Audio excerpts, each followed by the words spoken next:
শাহি veg পনির সম্পূর্ণ নিরামিষ পদ্ধতিতে বানানো। এর জন্য নিয়ে নিয়েছি গাজর, বিনস, ফুলকপি, আলু, টমেটো আর পনিরটাকে একটু গরম জলে ভাপিয়ে নিয়েছি।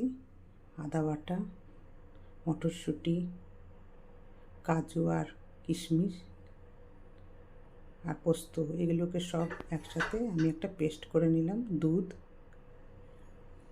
শুকনো লঙ্কা, ছোটো এলাচ, দারচিনি, তেজপাতা আর এতে নিলাম জিরে গুঁড়ো, কিচেন কিং মশলা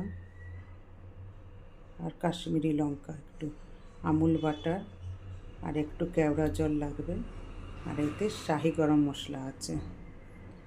আমি তেল নিয়ে নিয়েছি। এবার পনিরগুলোকে হালকা করে আমি একটু ভেজে নেব।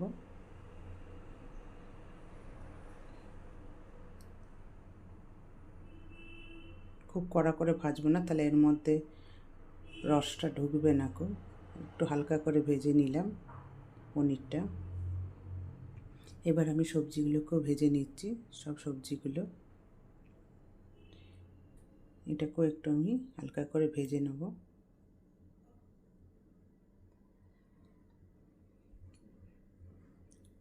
সবজিগুলো ভাজা হয়ে গেছে।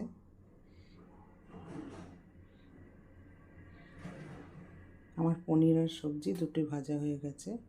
এবার আমি কড়াইতে একটু তেলের মধ্যে একটু বাটার দিয়ে দিলাম। এবার এর মধ্যে গোটা মশলাগুলো সব দিয়ে দিলাম আর দিয়ে দেব কাজু, কিশমিশ, পোস্ত, টমেটো বাটাটা।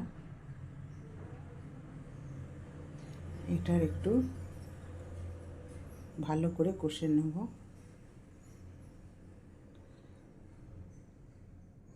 ভালো করে মশলাটা কষে নিলাম, পেস্টটা।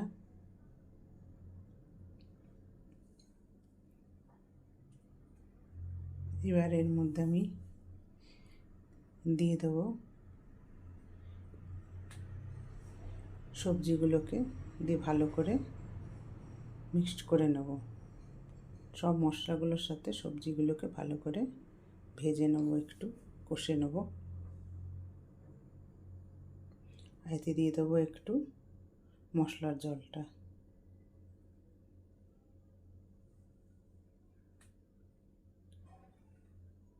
মশলার জলটা দিয়ে ভালো করে সবজিগুলোকে আমি কষে নিচ্ছি। এতে এবার একটু জল দিয়ে দিলাম। এতে দিয়ে দেবো একটু চিনি, এটা একটু মিষ্টি মিষ্টি হয়। যার যার স্বাদ অনুসারে মিষ্টিটা দেবে। আর দিয়ে দেবো স্বাদ মতো নুন। এবার পনিরগুলো দিয়ে দিলাম, সবগুলো ভালো করে মিক্সড করে নিলাম। এবার এটাকে আমি একটু সেদ্ধ হতে দিয়ে দিলাম। 10-15 মিনিট পর খুলে আবার একটু ভালো করে নেড়ে নেব।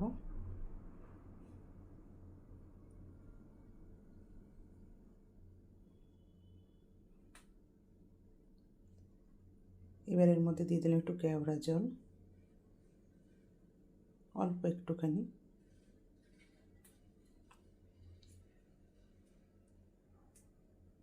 ভালো করে মিক্সড করে দিলাম কেওড়া জলটাকে, দিয়ে আবার আমি একটু ঢাকা দিয়ে দিলাম।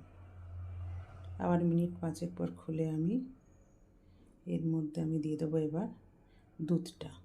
অল্প একটু দুধ নেব, দুধটা দিয়ে দিলাম, দিয়ে ভালো করে মিক্সড করে দিলাম।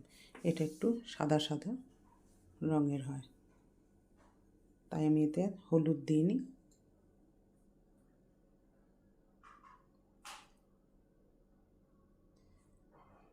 এবার একটু ঢাকা দিয়ে দিলাম।